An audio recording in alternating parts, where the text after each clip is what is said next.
রিয়া ও আরিয়ান দুই বন্ধু। সময়ের স্রোতে এই বন্ধুত্ব প্রেমে পরিণত হলো। একদিন আরিয়ান হঠাৎ অসুস্থ হয়ে পড়ল, যার কারণে তাকে হসপিটালে ভর্তি হতে হয়। রিয়া প্রতিদিন তার পাশেই থাকত। হঠাৎ একদিন ডাক্তার জানালেন রোগ গুরুতর। এক রাতে আরিয়ান বেশি অসুস্থ হয়ে পড়লে রিয়া তার হাত শক্ত করে ধরেছিল। পরদিন সকালে আরিয়ান আর জেগে ওঠে না। প্রিয় মানুষটিকে হারিয়ে রিয়া যেন নিঃস্ব হয়ে গেল।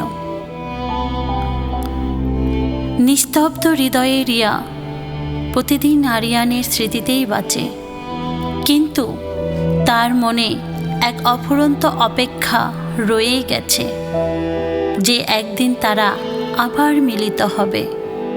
যদিও রিয়ার চোখে জল এবং হৃদয়ে শূন্যতা বহমান, কিন্তু তাদের প্রেমের স্মৃতি চিরকাল বেঁচে থাকবে এভাবেই।